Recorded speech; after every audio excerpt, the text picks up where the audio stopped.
नमस्कार, आप सभी का हार्दिक स्वागत एनवीर एजुकेशन के इस यूट्यूब चैनल पर। और मैं संपत लेड आप सभी को राजस्थान कंप्यूटर अनुदेशक भर्ती की तैयारी करवा रहा हूं, जिसके अंदर आपको प्रोग्रामिंग का जो कॉन्सेप्ट है, जिसके अंदर आपके पाइथन की कंप्लीट क्लासेज आपके हो चुकी हैं, एसक्यूएल डीबीएमएस की कंप्लीट क्लासेज आपके इसी चैनल के ऊपर उपलब्ध करवा दी गई हैं। और उसके आगे के क्रम में जो है हमने सी प्रोग्रामिंग का जो कॉन्सेप्ट है वो शुरू किया है, और सी प्रोग्रामिंग के इस कोर्स के अंदर हमने 2 क्लासें स्टार्ट कर दी हैं। ठीक है, और आज अपनी जो है तीसरी क्लास है, जिसके अंदर हम सी के जो नेक्स्ट टॉपिक है, वेरिएबल है, डेटा टाइप्स है, कमेंट्स है, उनके बारे में जानने वाले हैं। आशा करता हूं आपको जितनी भी क्लासें मिल रही हैं वो बहुत ही अच्छी तरीके से समझ में आ रही होगी, और इसी प्रकार आगे भी मैं पूरी कोशिश करूंगा कि आपको ये क्लासेस समझ में आए। आज की क्लास को शुरू करने से पहले आप सभी से रिक्वेस्ट है, पहली बार तो ये है कि जो आज पहली बार हमारे इस यूट्यूब फैमिली के साथ जुड़े हैं, तो वे सभी हमारे इस सदस्यता को ज्वाइन कर ले, मतलब चैनल को सब्सक्राइब कर ले, और साइड में एक जो बेल आइकॉन आ रहा है उसको ऑन कर दीजिए, जिससे मेरी क्या क्लास जैसे ही अपलोड हो तो उसकी सूचना तुरंत आपके पास मिलती रहे। बहुत जनों का मेरे पास मैसेज और कॉल आते हैं कि सर आपकी क्लास कब होती है, तो मैं आपको बता दूं कि अगर आपने बेल आइकन ऑन कर रखा है तो मेरी क्लास स्टार्ट होने के 10 मिनट बाद और एक जब मैं अपलोड करता हूं तो उसकी सूचना दोनों आपको टाइम टू टाइम मिलती रहेगी। तो बेल आइकन ऑन करना आप ना भूलें।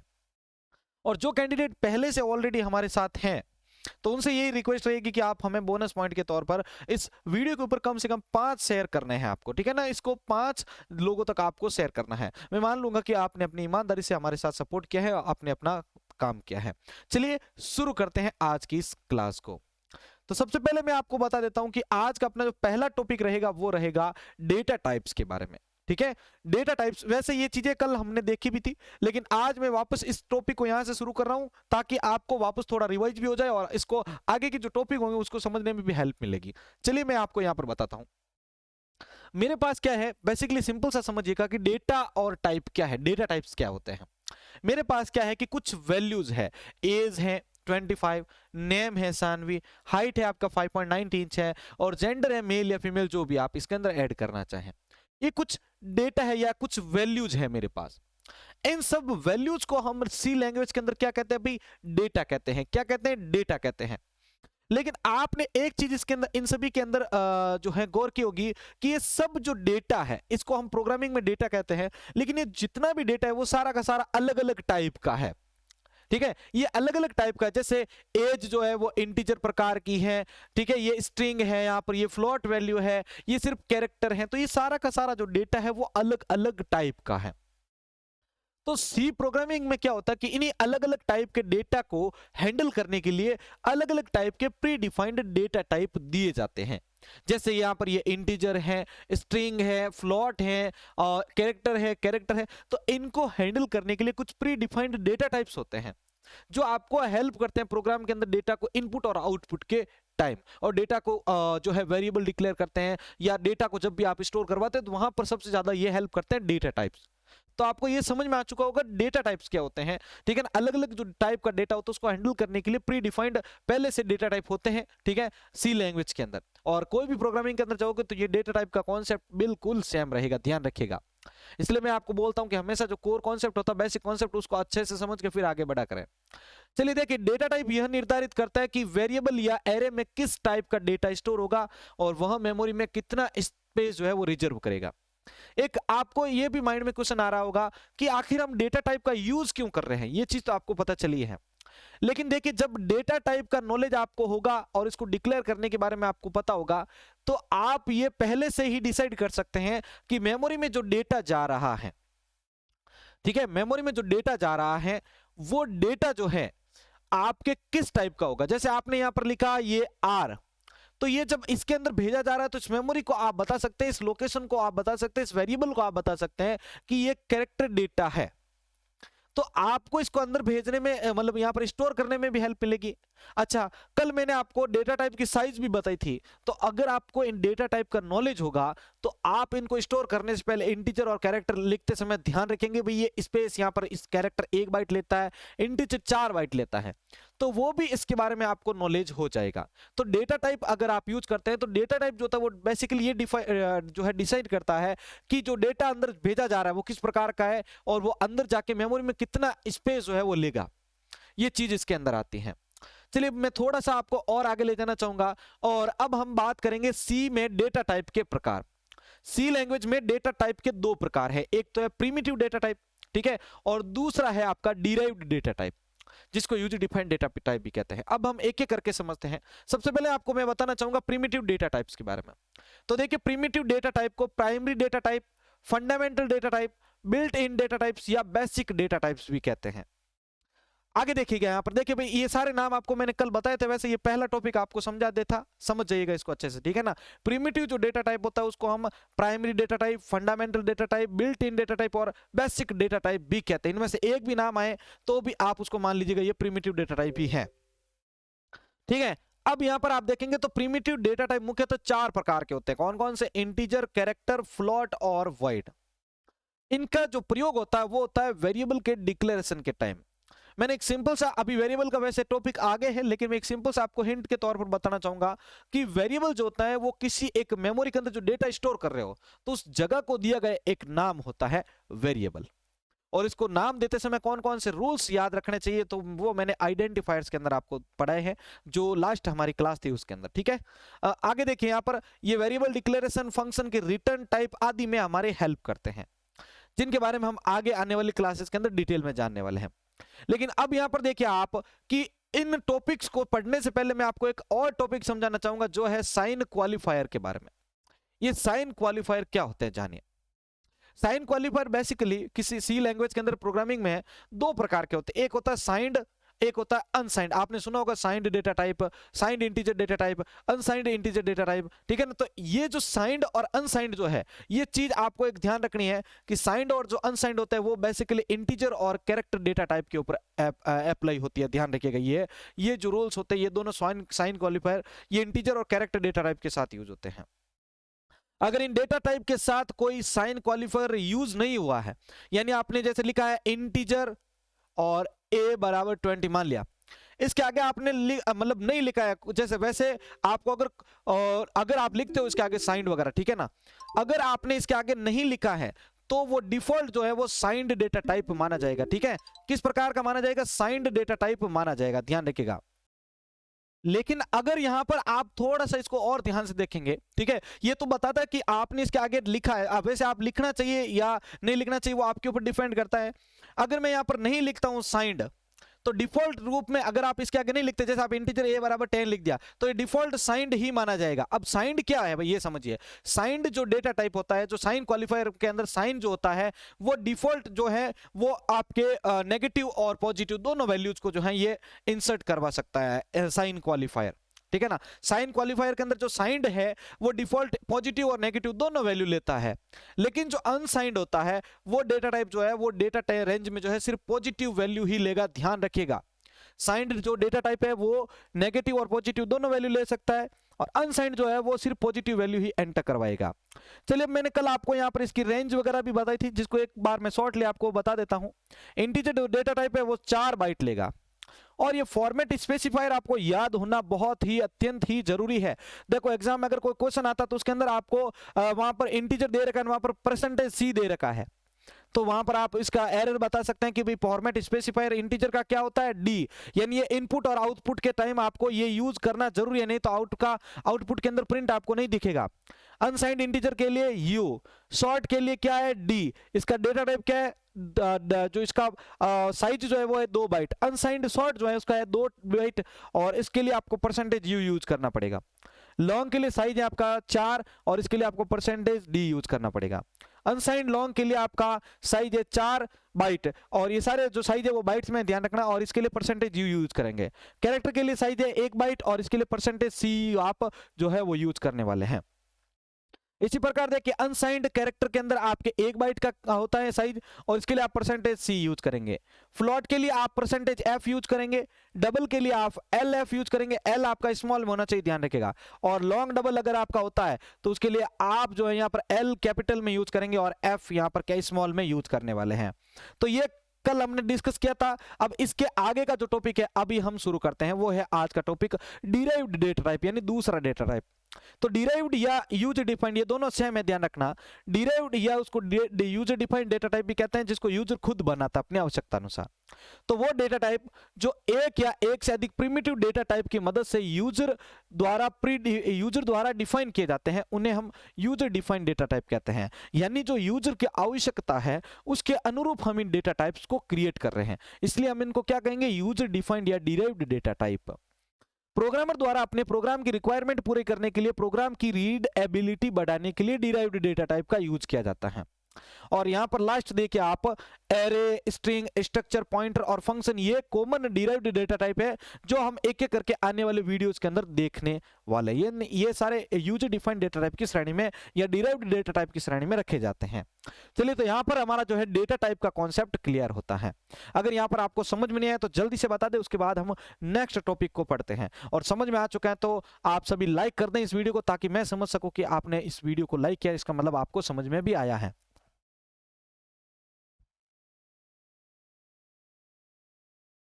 चलिए भाई, सभी ने बहुत ही अच्छा सपोर्ट किया है, लाइक कर दिया होगा आप सभी ने। अब मैं आगे बात करना चाहता हूं आपके लिए, सी प्रोग्रामिंग या किसी भी प्रोग्रामिंग के अंदर आप यूज करते हैं तो वहां पर मेन फंक्शन आप क्रिएट करते हैं, तो इसका क्या लॉजिक है भाई, मतलब ये मेन फंक्शन जो है ये क्या होता है। तो देखिए, जब सी प्रोग्राम को कंपाइल और रन किया जाता है तब आपके प्रोग्राम में मौजूद मेन फंक्शन कंपाइलर और ऑपरेटिंग सिस्टम के लिए एंट्री पॉइंट और एग्जिट पॉइंट का जो है काम करता है। ठीक है, मान के चलिए ये है आपका कंपाइलर और ये है आपका ओएस, ऑपरेटिंग सिस्टम।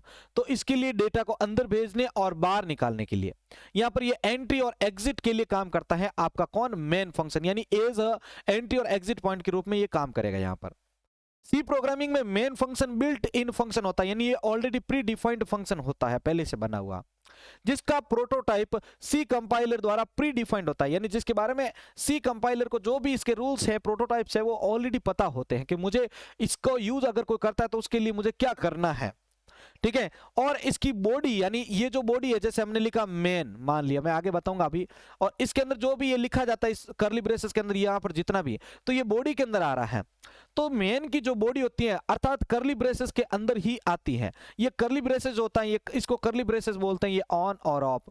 ठीक है, तो इसके बीच में ये इसकी जो भी बॉडी का कोड होता है वो लिखा जाता है।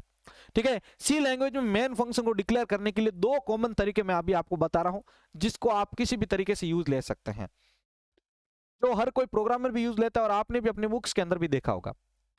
तो यहां पर ये दोनों के दोनों बहुत ही इंपॉर्टेंट है। वैसे यूज होता है सबसे ज्यादा वो आपका स्टैंडर्ड किया जाता है। देखो, दो डिक्लेरेशन टाइप है मेन फंक्शन के लिए। मेन फंक्शन को डिक्लेयर करने के दो तरीके, पहला है आपका नॉन स्टैंडर्ड डिक्लेरेशन, दूसरा होता है स्टैंडर्ड डिक्लेरेशन। अब समझिएगा कि अगर मैं प्रोग्राम के अंदर लिख रहा हूं वॉइड मेन, और यहां पर कर्ली ब्रेसेस के अंदर मेरे जो भी स्टेटमेंट है, स्टेटमेंट 1 2 3 4 जो भी लास्ट n संख्या तक, यानी n नंबर तक मैं जितने भी स्टेटमेंट है वो लिख दूंगा और फिर वापस उस कर्ली ब्रेसेस को बंद करूंगा, तो ये वॉइड मेन की बॉडी डिफाइन हो चुकी है। यानी इसके अंदर जो भी यूजर के जब भी प्रोग्राम को रन किया जाएगा तो कंपाइलर इससे डेटा को जो है आउटपुट स्क्रीन पर देगा या यहां से डेटा को लेगा। ठीक है, यूजर से जो भी होगा स्टेटमेंट इसके बीच में आएगा। तो ये तो होता है आपका नॉन स्टैंडर्ड, तो इसका यूज बहुत ही कम करते हैं। ठीक है, लेकिन एक दूसरा होता है आपका स्टैंडर्ड डिक्लेरेशन, जिसके अंदर क्या होता है कि आप लिखते हैं यहां पर इंटीजर मैन, यानी कुछ रिटर्न करवाना चाह रहे हैं। वॉइड का अर्थ बेसिकली खाली या नल माना जाता है, ध्यान रखिएगा। अब इसके अंदर भी क्या है कि मेन फंक्शन के अंदर मैंने यहाँ पर कर्ली ब्रेसेस ऑन और ऑफ किए हैं। इसके अंदर एक और नया क्या देखने को मिलेगा, देखो स्टेटमेंट 1 2 3 4 5 6 7 8 9 10 और n नंबर तक आप स्टेटमेंट जो भी हैं वो लिखते जाओ, जितने आपको स्टेटमेंट डालने हैं वो डालते जाओ। लेकिन इसमें लास्ट में रिटर्न 0 लिखा जाता है। क्या लिखा जाता है? रिटर्न 0। अभी मैं आपको बताने वाला हूं कि ये रिटर्न 0 लिखने के पीछे आखिर क्या लॉजिक हो सकते हैं, या इनको यूज करने से अपन को क्या फायदा होता है, या इन्हें हमें यूज क्यों करना चाहिए। तो ये सारा इस रिटर्न 0 के ऊपर डिपेंड है। एक बार सभी बताते रहे कमेंट बॉक्स में कि आपको यहां तक समझ में आ चुका है मेन फंक्शन क्या होता है और मेन फंक्शन को डिक्लेयर करने के पीछे क्या लॉजिक होते हैं। ठीक है, आगे बढ़ते हैं हम आगे बढ़ते हैं और अब हम जानते हैं कि इस रिटर्न 0 को यूज करने का लॉजिक क्या है, यानी इसका क्या मतलब है। तो समझिएगा, जब सी प्रोग्राम बिना किसी एरर के रिटर्न स्टेटमेंट पहुंच जाता है, देखिए ये मेन बॉडी में इसने एंटर किया, अब ये गेट ओपन हो चुका है, यहां से क्लोज हो रहा है, लेकिन यहां से गेट के अंदर आते ही इसने जो भी एरर थी वो यूजर के सामने दे दी है। और उनको क्लियर करने के बाद वो आगे बढ़ता गया और लास्ट में वो रिटर्न 0 के ऊपर तो जाएगा ही। तो ये जब रिटर्न 0 के ऊपर पहुंचता है तो उसका मतलब होता है कि वहां से 0 जो वैल्यू होती है वो ऑपरेटिंग सिस्टम को रिटर्न की जाती है। मान लो ये आपके यहां पर ओएस है और यहां पर ये फाइल जो है कंपाइलर जो है उसको चेक किया जा रहा है उसको प्रोग्राम को। तो जैसे ये देखो भाई 0 कब आएगा, जब ये सारे एरर क्लियर हो जाएंगे। अगर एरर नहीं है तो अच्छी बात है। तो यहां से कोड जनरेट करता पूरा नीचे आया और यहां पर इसको रिटर्न 0 मिला, तो ये रिटर्न यहां से उठाएगा और ये रिटर्न करेगा किसको, ये 0 उठाएगा यहां से और ये रिटर्न करेगा ओएस को। इसका मतलब यह है कि आपका जो सी का प्रोग्राम है वो सक्सेसफुली रन हो चुका है। इस रिटर्न 0 का बेसिकली जो एक मेन, अगर आप कंटेंट में अगर आप याद रखना चाहें तो आप बता सकते हैं कि रिटर्न 0 का मतलब होता है कि वो जो प्रोग्राम आपने कोड किया है वो बिल्कुल सक्सेसफुली रन हो चुका है। ये 0 क्या करता है, जैसे आपने जितने भी स्टेटमेंट लिखे हैं सारे ये लिखे, तो ये चेक करता हुआ आता रहता है। अगर कोई एरर आई उसको यूजर को दिखे वापस ठीक है नीचे आ गया, और चाहे कोई और एरर आई ठीक है उसको वापस भेजा, वापस ठीक है नीचे आता गया। जहां से रिटर्न 0 मिलेगा तो उसको ये कैच करेगा और यहां से वापस ये रिटर्न कर देगा ओएस को। तो ओएस को हिंट मिल जाएगा कि इसके अंदर कोई भी प्रॉब्लम नहीं है और वहां से अपना जो आउटपुट होता है वो आपके सामने आ जाता है। यानी रिटर्न 0 का मतलब होता है कि प्रोग्राम सक्सेसफुली रन हो चुका है। तो आपको यह भी समझ में आ चुका होगा भाई मेन फंक्शन का डिक्लेरेशन क्या होता है, मेन फंक्शन होता क्या है, और मेन फंक्शन के अंदर जो ये दो मेथड है वो भी समझने के बाद आपने ये भी आज नया टॉपिक जान लिया है कि रिटर्न 0 आखिर क्यों यूज करते हैं। लेकिन बेसिकली आप जब भी कोई भी बुक्स देखते हैं तो उसके अंदर इतना डिफाइन नहीं करके दिया होता है, लेकिन मैंने पूरी अपनी पुरजोर कोशिश की है कि भाई मैं आपको इतना इजी लेवल पे समझा सकूं ताकि याद रहे। तो जब भी आपके सामने मैं क्वेश्चन रखूं या कोई बोले आपके कि भाई रिटर्न 0 का मतलब क्या होता था, आप बहुत ही साधारण अर्थों में बता सकते हैं कि रिटर्न 0 का मतलब है कि पूरे कोड को जांच करने के बाद जब रिटर्न 0 पर कंपाइलर पहुंचता है तो उसको मिलता है कि भाई ये प्रोग्राम जो है इसके अंदर कोई एरर नहीं है। जब रिटर्न 0 एग्जीक्यूट किया जाता है उसका मतलब है कि उसके अंदर कोई भी प्रकार का प्रोग्राम के अंदर एरर नहीं है, ठीक है, और वो सक्सेसफुली रन भी हो चुका है। अब मैं आपको थोड़ा और आगे ले जाना चाहूंगा और इसी सी प्रोग्रामिंग की अगली कड़ी के अंदर हम बात करने चाहेंगे कमेंट्स के बारे में। वैसे बेसिकली आप सभी अभी कमेंट कर ही देंगे, ठीक है, आप जितने भी अभी इस वीडियो को देख ही रहे हैं तो अभी आप वैसे कमेंट कर ही रहे होंगे सर हमें अच्छी क्लास लग रही है, ऐसे नोट्स चाहिए वो चाहिए। तो आप कमेंट्स कर क्यों रहे हैं भाई? कमेंट्स इसलिए करते हैं आप कि आपको ये कंटेंट के बारे में कुछ विवरण मुझे बताना है, या इस कंटेंट के बारे में मुझे कुछ बताना है, या मुझे अगर आपको कुछ बताना तो मैं यहाँ पर आपको चैट बॉक्स के अंदर दे दूंगा। जैसे मैं अगर आपको सभी को लिखता हूं वेलकम, तो आप सभी को यहाँ पर जो है वेलकम आ रहा है सभी के सामने। लेकिन अगर मैं इस कंटेंट से रिगार्डिंग अगर मैं इसके बारे में कुछ यहाँ पर लिखता हूं तो वो कमेंट्स किस श्रेणी में आ जाएगा? यानी कमेंट्स बेसिकली ये होता है कि किसी एलिमेंट के बारे में दी गई एक एडिशनल इंफॉर्मेशन है, ठीक है। समझिए यहाँ पर किसी प्रोग्राम में कमेंट किसी स्टेटमेंट के बारे में दिया गया डिस्क्रिप्शन टेक्स्ट नोट या स्टेटमेंट के बारे में दी गई टिप्पणी है। जो भी आपने स्टेटमेंट लिखे हैं जितने भी, तो उनके बारे में जो भी है, जैसे अब ये यूज कहां पर लेंगे, सबसे बड़ी बात तो ये होती है। मान लिया कि अभी आपने 5 लाइन का कोड लिखा, ठीक है, 5 लाइन का कोड है, इसके अंदर जब भी कोई इसको चेक करना चाहेगा तो उसको इसके बारे में वो आसानी से चेक कर सकता है, देख सकता है। लेकिन आपके पास इतना बड़ा कोड है कि उसको समझने के लिए यूजर को बहुत ज्यादा समय लग रहा है, तो आप उसकी हेल्प के लिए क्या कर सकते हो, अपने प्रोग्राम के सोर्स कोड के दौरान उस स्टेटमेंट के आगे बता सकते हो कि भाई ये है, इस लाइन का ये मतलब है, इस लाइन का ये मतलब है, इस फंक्शन का ये मतलब है, इस एलिमेंट का ये मतलब है। तो आप क्या कर रहे हो, उस एलिमेंट या उस स्टेटमेंट के बारे में अदर जो इंफॉर्मेशन है वो उस यूजर को दे रहे हो कि भाई मैं अगर मेन फंक्शन यूज कर रहा हूं तो उसका मतलब ये है, रिटर्न 0 का मतलब यूज कर रहा हूं तो उसका मतलब ये है। तो देखिए जब भी आप इन कमेंट्स को लिखते हैं तो जो कंपाइलर होता है वो उसको नहीं पढ़ता है भाई, इसके अलावा जो स्टेटमेंट होते हैं उनको कंपाइल करेगा, पढ़ेगा और उसका आउटपुट आपके सामने लेके आता रहेगा। तो कमेंट्स प्रोग्रामर के लिए यूज होते हैं, ना कि कंपाइलर के लिए, याद रखिएगा। अर्थात सी कंपाइलर के लिए कमेंट नॉन एग्जीक्यूटेबल स्टेटमेंट होते हैं, यानी जिनको एग्जीक्यूट नहीं किया जाता है। कमेंट में लिखा गया कोड या टेक्स्ट कंपाइल नहीं होता है, इसीलिए यही रीजन होता है कि ये आउटपुट स्क्रीन पर नजर नहीं आता है आपको। और सी प्रोग्रामिंग में कमेंट को टाइप करने के 2 प्रकार होते हैं, यानी किसी भी स्टेटमेंट के बारे में अगर आप कमेंट लिखना चाहते हैं तो उसके 2 टाइप है। पहला होता है सिंगल लाइन कमेंट, यानी एकल कमेंट, एक लाइन में लिखा जाने वाला कमेंट। अगर आप उसी कमेंट को बढ़ाकर अगर एक से अधिक लाइन में ले जाना चाहते हैं तो उसको मल्टी लाइन कमेंट बोलेंगे। अब इसको समझिएगा, सिंगल लाइन कमेंट को लिखने का तरीका होता है कि आप डबल बैकस्लैश का यूज करेंगे और उसके आगे आप जो भी यहां पर टाइप करेंगे वो उसके आगे कमेंट में कन्वर्ट हो जाएगा। ठीक है ना। आप इन स्लैश के आगे जो भी फॉरवर्ड स्लैश के अंदर आप जो भी लिखेंगे, ये फॉरवर्ड स्लैश है, सॉरी याद रखना, इस फॉरवर्ड स्लैश के आगे जो भी कमेंट लिखेंगे वो क्या होगा कि आपको प्रोग्राम के कोड के दौरान तो दिखेगा लेकिन आउटपुट में नहीं दिखेगा, क्योंकि कंपाइलर इनको एग्जीक्यूट नहीं करता है। और अगर इसी लाइन को आप आगे बढ़ा के मल्टी लाइन पे करना चाहते हैं तो उसके लिए आप फॉरवर्ड स्लैश स्टार और यहाँ पर कमेंट लाइन 1 2 3 जो भी जितने भी कमेंट है वो लिखिए, और उसके बाद स्टार एस्टेरिस्क और इस बैक फॉरवर्ड स्लैशेस को ऑफ कर दीजिए। तो इस प्रकार आप एक प्रोग्राम के अंदर किसी स्टेटमेंट के बारे में जो है टिप्पणी कर सकते हैं, कमेंट कर सकते हैं। तो ये था हमारा आज का क्लास। आप सभी को कैसा लगा है, सभी जल्दी से अपनी राय दे दीजिए। अब एक बार मैं फास्टली आपके लिए रिवाइज कर रहा हूं इस टॉपिक को, फिर हम आपके सामने आज की क्लास के क्वेश्चन रख रहे हैं। पहले हमने जाना है डेटा टाइप्स क्या होते हैं। तो सिंपल सी लैंग्वेज में आपको बताना चाहूंगा कि डेटा टाइप्स जो होते हैं वो बेसिकली आपको बताता है कि अंदर जो डेटा स्टोर हो रहा है वो किस टाइप का है और उस डेटा के लिए मेमोरी में कितना स्पेस रिजर्व किया जाएगा। तो ये डेटा टाइप डिफाइन करता है। डेटा टाइप के दो प्रकार होते हैं, प्रिमिटिव डेटा टाइप और एक यूजर डिफाइंड और derived data type. Primitive data type को आप primary data type, fundamental data type, built in data type और बेसिक डेटा टाइप भी कहते हैं। और इसके लिए आपको बताया था कि इसके अंदर मुख्य 4 प्रकार होते हैं, इंटीजर, कैरेक्टर, फ्लोट और वॉइड। इन सबको पढ़ने से पहले मैंने आपको साइन क्वालिफायर के बारे में बताया था। साइन क्वालिफायर 2 प्रकार के होते हैं, साइंड और अनसाइंड। साइंड क्या करता है, डिफॉल्ट तो आप जैसे साइंड जो होता है वो क्या करता है, पॉजिटिव और नेगेटिव वैल्यू लेता है, और अनसाइंड जो होता है वो सिर्फ नेगेटिव वैल्यू को ही एंटर करवाएगा। और अगर आप उसके डेटा टाइप के आगे नहीं बताते हैं साइन को तो डिफॉल्ट ये साइंड ही माना जाएगा। इसके बाद ये साइज मैंने बताई थी, इसके अंदर इंटीजर के लिए आपको कौन सा फॉर्मेट स्पेसिफायर यूज करना है, साइज इनका क्या है। फिर हमने यूजर डिफाइंड और डिराइव्ड डेटा टाइप को देखा है, जिनका मतलब है कि जब कोई यूजर अपनी आवश्यकता के अनुसार कोई डेटा टाइप क्रिएट करता तो वो आपका यूजर डिफाइंड या डिराइव्ड डेटा टाइप भी कहते हैं। इसके लिए आप प्रिमिटिव डेटा टाइप की भी हेल्प ले सकते हैं।